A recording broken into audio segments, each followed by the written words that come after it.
Swala kwanza, nini maana ya swala katika Uislamu? Katika kitabu swala imeelezwa maana ya swala. Jawabu zake ni zinajibiwa kwa namna mbili, yani kwa majawabu mawili kwa swali moja. Swala, unaposema swala katika lugha ya Kiarabu, kwa maana wale Waarabu wanapotaja swala, wale wasiokusudia ibada ya swala, wakisema swala wanasema as-salatu fil lugha. Swala katika lugha ya Kiarabu ni ad-du'a, ni dua. Swala katika lugha ya Kiarabu ni dua.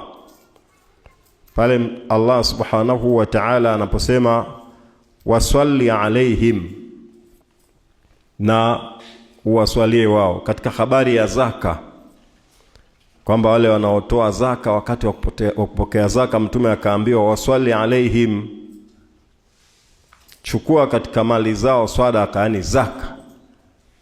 Kaenda mpaka akaambiwa waswali alaihim, na uwaswalie wao. Maana hapo ni kwamba na uwaombee dua pale wanapokuwa wanatoa zaka. Hiyo ni kwa upande wa lugha. Na swala kisheria ya dini yetu, maana huyu ameuliza sasa, swala katika sheria ya Uislamu au katika Uislamu, nini maana ya swala katika Uislamu?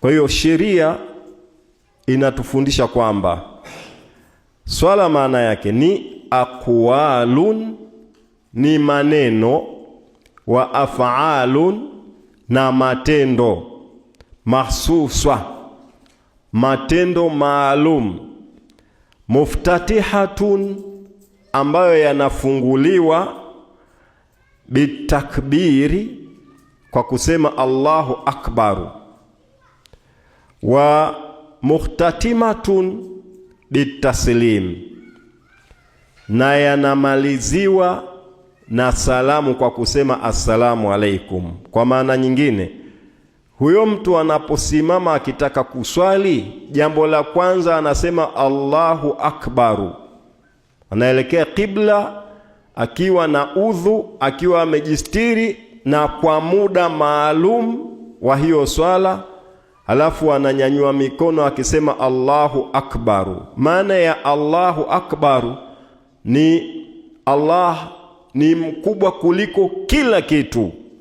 Kwa maana nyingine, wakati huo aache kila kitu katika dunia hii, asimame mbele ya Mola wake, amsemeshe, akili yake na fikira zake na moyo wake auhudhurishe mbele ya Allah.